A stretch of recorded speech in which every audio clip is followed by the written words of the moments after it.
दोस्तों नमस्कार, मैं राजकुमार मौर्य। इस वीडियो में बात करने जा रहे हैं अजीत अंजुम के बारे में। पत्रकारिता का बड़ा नाम अजीत अंजुम। अजीत अंजुम का खुद का यूट्यूब चैनल है।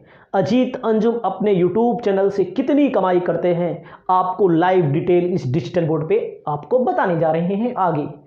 उसके पहले अजीत अंजुम के बारे में अगर आप ना जानते हो, वैसे बहुत सारे लोग जानते हैं तो जान लीजिए। अजीत अंजुम TV9 भारतवर्ष में संपादक के पद पर काम करते थे लॉकडाउन के पहले। लॉकडाउन 2020 में लगा, 2020 के पहले काम करते थे। इन्होंने अपनी वीडियो के माध्यम से, अपने ट्वीट के माध्यम से बताया कि हमें मजबूर किया जाता था कि हम सरकार से, सत्ता से सवाल सीधा ना पूछें, इसीलिए इनको दबाव दिया गया और इन्होंने इस्तीफा दे दिया। अजीत अंजुम पहले नाम नहीं है जो टीवी जगत से इस्तीफा दिए।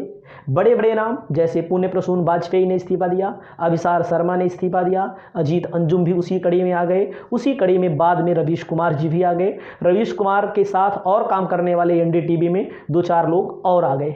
बहुत सारे लोगों ने इस्तीफा दे दिया।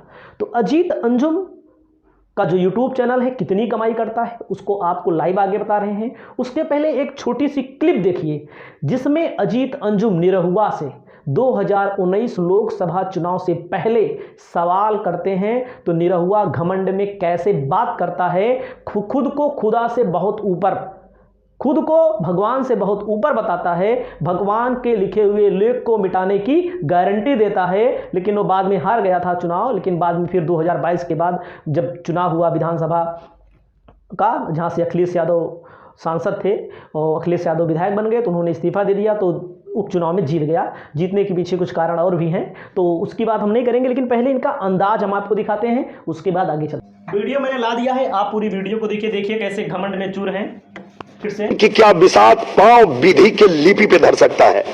मैं ईश्वर के लिखे हुए लेख को भी हटा सकता हूं, मिटा सकता हूं, अगर मैं अपनी सोच रखता हूं, विचार रखता हूं। मैं यहाँ किसी के पीछे घूमने वाला व्यक्ति नहीं। निरहुआ, भूल जाइए, कोई यहाँ हरा पाएगा। इससे लगता नहीं बहुत अहंकार है आप में। अहंकार तो रावण का भी खत्म हुआ था। आप अगर कहते हैं मुझे कोई हराने वाला पैदा नहीं हुआ, आप कहते हैं ईश्वर के लिखे लेख को भी मैं मिटा सकता हूं, ये तो बहुत बड़ा अहंकार है। मुझे लगता है पृथ्वी लोक पर अकेले नेता है आज की तारीख में जो इस तरह से दावे कर रहे हैं। तो मोदी भी नहीं बोलते। ये अहंकार नहीं है, ये अहंकार नहीं है। मोदी जी नहीं बोलते हैं, मैं बोल रहा हूँ। सुनिए, आपको सुना रहा हूँ, सुनिए, मैं बोल रहा हूँ, सुनिए आप। मैं ये कह रहा हूँ कि अगर मैं सच के साथ हूँ, मैं धर्म के साथ हूँ, तो ये असत्य लोग, ये जो लोग इस देश को लूट रहे हैं, ये मुझे नहीं हरा पाएंगे, क्योंकि मैं सच के साथ हूँ। नहीं, लेकिन निरहुआ आप ये कह रहे हैं कि मुझे हराने वाला कोई पैदा नहीं हुआ। आप खुद राजनीति में जुम्मा 8 दिन हुआ, अभी पैदा हुए, सीधे पैरा ड्रॉपिंग से आप आए हैं। आप पहला चुनाव लड़ रहे हैं और आप कह रहे पैदा नहीं हुआ। तो आप तो ऐसी बात तो है नहीं कि 9 बार 10 बार जीते हुए सांसद है और तो भी ऐसे दावे लोग नहीं करते। इसलिए बोल रहा हूँ, इसलिए बोल रहा हूँ। सुनिए, मेरी बात सुनिए, मैं बोल रहा हूँ तो सुन लीजिए। मैं उस दिन हराने वाला पैदा हो जाएगा जब मैं अधर्म के साथ रहूंगा, राम कथा का, मैं झूठ के साथ रहूंगा, मैं गलत के साथ रहूंगा, उस दिन हार जाऊंगा। ये जो जनता चाहती है कि श्री नरेंद्र मोदी जी फिर से इस देश के प्रधानमंत्री बने, तो कोई नहीं हरा पाएगा मुझे, क्योंकि मैं उनके विचारधारा पे चल रहा हूं। और जिस दिन मैं जनता के विरोध में जाऊंगा, जनता जो चाहेगी उसके विपरीत जाऊंगा, हार जाऊंगा। आपने एक बात कही निरहुआ कि ईश्वर के लिखे लेख को भी मैं मिटा सकता हूं। तो आप ईश्वर से भी ऊपर हो गए, तीनों लोकों के स्वामी जी। नहीं, कभी नहीं। मैं ये कह रहा हूं, रामधारी सिंह दिनकर जी की लिखी कविता है, उन्होंने लिखा है, स्वतंत्र भाव नर का अदम्य वह जो चाहे कर सकता है, शासन की क्या बिसात पांव विधि के लिपि पे धर सकता है। ये मैंने नहीं लिखा है।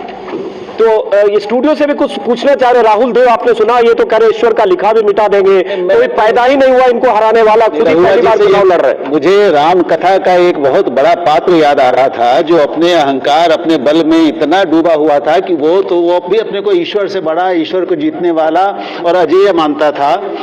हम जानते हैं कि क्या हुआ। मुझे ये मैं नहीं मानता हूँ। रामधारी सिंह धैर्य रखिए, महाराज सुन भी लीजिए, आपको बहुत सुना। मैं समझता हूँ कि भारत की जनता को विनम्रता, अहंकार और बड़े बोलेपन से ज्यादा अच्छी लगती है, ज्यादा प्रभावित करती है। आप निसंदेह बुद्धिमान हैं, आप पढ़े भी हैं, आप दिनकर जी को कर रहे हैं, लेकिन थोड़ा तुलसी बाबा को भी याद कर लीजिए, बहुत से हमारे संत हैं उनको भी याद कर लीजिए। हाँ बोलिए, विनम्र होकर बोलिए क्या बोले, अच्छा होगा। नहीं, बता रहे कि थोड़ा विनम्र होना चाहिए। इस तरह से मैं सुन रहा हूं। नहीं, मैं इनके कहने का आशय ये था कि प्रधानमंत्री मोदी, जिन्हें 303 सीटें एनडीए को मिली, जिन्हें 282 सीटें मिली, वो भी ऐसे नहीं कहते कि मुझे हराने वाला पृथ्वी पर पैदा नहीं हुआ, मैं ईश्वर के लिखे को भी मिटा दूंगा। तो ये कह रहे हैं आपका ये अहंकार आप किसी इंसान के लिए बहुत ज्यादा है, ऐसा अहंकार होना नहीं चाहिए। रामधारी सिंह दिनकर जी ने लिखा है। दिनकर को आप कोट कर रहे हैं? मैं नहीं कह रहा हूं, ये रामधारी सिंह दिनकर जी ने लिखा है। आप उद्धृत कर रहे हो लोग। सुनिए मेरी बात, अब तुलसी जी की बात सुनाता हूं आपको। तुलसीदास जी ने लिखा है कि जब भूप सहस्त्र, जो 10,000 राजा थे, एक साथ मिलकर धनुष तोड़ना चाहते थे, उनसे पूछा गया कि सीता माता तो एक ही है, ये 10,000 लोग धनुष तोड़, तो उन्होंने कहा पहले हम धनुष तोड़ेंगे, फिर आपस में देख लेंगे, लड़के देख लेंगे कौन जीतेगा। वो सब यहाँ पर आपने देखा, बहरहाल निरहुआ जी हार गए थे, भाजपा की प्रचंड बहुमत की सरकार आई थी। अब मैं आपको अजीत अंजुम का वो वीडियो याद दिलाना चाहता हूँ जिससे ज़्यादा पॉपुलर हुए किसान आंदोलन। यूट्यूब पर, खासकर टीवी पर नहीं, यूट्यूब पर बात करते हैं, किसान आंदोलन की कुछ झलक आपको दिखाते हैं। आप देख सकते हैं इनका चैनल है जिस पर 4 मिलियन से ज़्यादा सब्सक्राइबर हो चुके हैं। इनकम भी बता रहे हैं 4.5 मिलियन हो गए, 2400 वीडियो हैं। और मैं आपको दिखाना चाहता हूँ जो, उसको आप थोड़ा देख लीजिए। इनकी वीडियो, पॉपुलर वीडियो में मैं जाऊंगा जब, तो इनकी पॉपुलर वीडियो में आप जब जाएंगे, और बहुत सारे लोग इनको चाइना का एजेंट भी बोलते हैं ना। और देखिए, योगी को जेल भेजकर रुलाने वाले आईएएस, इनका गया था 8 मिलियन और 7.5 मिलियन योगी के ऊपर, मोदी के ऊपर। सब देखिए भैया, इसमें साफ बात है कि रवीश कुमार इनके यहाँ आए थे 3.4 मिलियन। तो उसके बाद इनका बहुत सारा वीडियो है। किसान आंदोलन का वीडियो देखिए, मोदी के मंत्री को जहां से बेरंग लौटना पड़ा। किसान आंदोलन में इतनी सारी वीडियो उन्होंने बनाई जिससे यूट्यूब पर पूरा रुतबा आ गया, और एक अच्छी खासी कमाई करते हैं, गाड़ियों से चलते हैं। गाड़ी उड़ी तो पहले की बात है, तो भाई इतने बड़े आदमी हैं, खरीदे रहे होंगे। सारस वाले मुद्दे पर भी गए, बोले थे, सारस जो हमारे अमेठी में था। वैसे भी तो यहाँ पर YouTube से कितना कमाते हैं भाई? चैनल की तुलना आप YouTube से कर नहीं सकते, लेकिन YouTube से भी मैं आपको दिखाता हूँ। YouTube से एक अच्छी खासी कमाई करते हैं अजीत अंजुम। इनके चैनल का नाम यहाँ डालेंगे, यहाँ आएगा अजीत अंजुम। ध्यान दीजिएगा, गलत हो गया है, रुक जाओ, चल गया। अजीत अंजुम चैनल का नाम है इनका। इनके जब चैनल को खोलते हैं तो 4.5 मिलियन, देखो वही चीज़ आ गया यहाँ पर। यहाँ पर जितने भी न्यूज़ चैनल इंडिया में हैं 170 नंबर पे इनका है। B+ कैटेगरी, बहुत अच्छी कैटेगरी होती है। 2020 में मैंने बोला था, शुरू में 2020 में शुरू किया। न्यूज़ टाइप है कंट्री इंडिया, व्यूज़ इकाई, दहाई, सैकड़ा, हज़ार, 10,000, लाख, 10 लाख, करोड़, 10 करोड़, अरब, समझ सकते हैं, अरबों व्यू हैं। और एक महीने में 42 मिलियन व्यूज़ आए हुए हैं। एक महीने की न्यूनतम कमाई, इनके साथ 4-5 लोगों की टीम होती है, एक महीने की इनकी न्यूनतम कमाई जो आती है $10,600 न्यूनतम।